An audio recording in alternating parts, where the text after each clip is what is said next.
Youth, berjumpa kembali di dalam Youth for Christ. Kali ini bersama dengan saya Yogi Fitra Firdaus. Renungan kita hari ini dengan tema Jalan Rukun yang didasarkan pada Mazmur pasalnya yang ke-133. Tapi sebelum itu yuk kita sama-sama berdoa dulu. Tuhan Yesus, kami bersyukur karena cinta kasih-Mu yang tak terbatas di dalam kehidupan kami. Cinta kasih-Mu telah mendamaikan kami dengan sesama kami.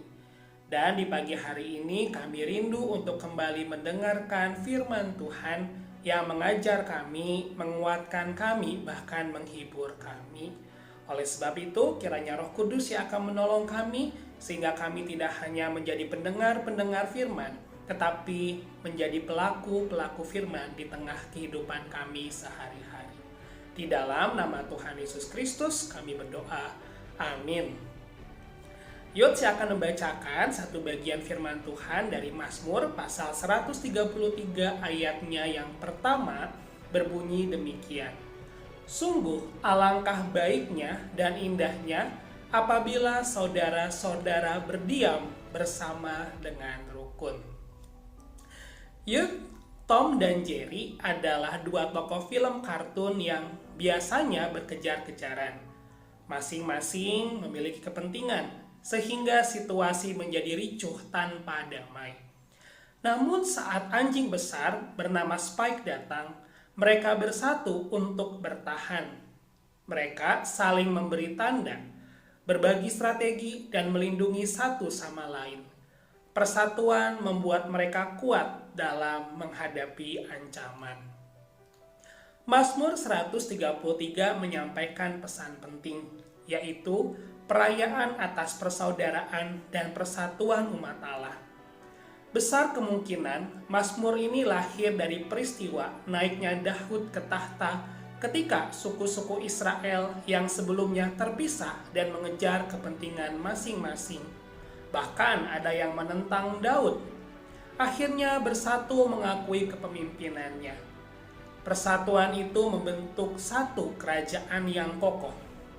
Hasilnya, Israel mengalami limpahan berkat dari Allah karena mereka hidup rukun.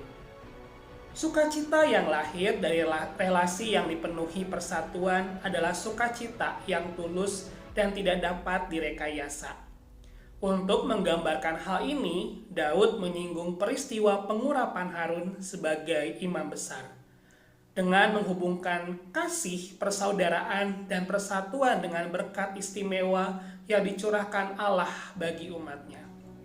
Youth, perselisihan mudah muncul ketika ego lebih besar daripada kasih. Namun seperti minyak urapan yang turun dari kepala Harun, kasih persaudaraan yang tulus membawa kesejukan, penyembuhan, dan sukacita. Persatuan yang sejati menjadi jalan bagi berkat Tuhan untuk mengalir karena di sanalah Allah berkenan. Jika kita rindu mengalami berkat yang penuh, kita perlu memilih jalan hidup rukun. Yuk kita berdoa lagi ya. Tuhan Yesus, kami bersyukur karena firman Tuhan telah mengingatkan kami bagaimana seharusnya sebagai umat Tuhan kami hidup rukun. Kami diajak untuk tidak mengejar kepentingan dan ego kami masing-masing, tetapi kami diundang untuk saling mengasihi satu dengan yang lain, menjaga persatuan di dalam pertemanan kami, di dalam kehidupan bermasyarakat, di dalam kehidupan bergereja. Sehingga dalam kehidupan yang penuh rukun dan persatuan itu, kami pun memperoleh berkat daripada Tuhan. Ajar kami untuk menjadi duta-duta damai. Ajar kami untuk senantiasa hidup rukun bersama dengan keluarga kami dan sesama kami. Terima kasih Tuhan, di dalam nama Tuhan Yesus Kristus kami berdoa. Amin. Yuk, sampai jumpa lagi di dalam renungan-renungan berikutnya. Jangan lupa untuk like, subscribe, dan bagikan renungan ini kepada teman-teman kalian. Sampai jumpa lagi, Tuhan memberkati.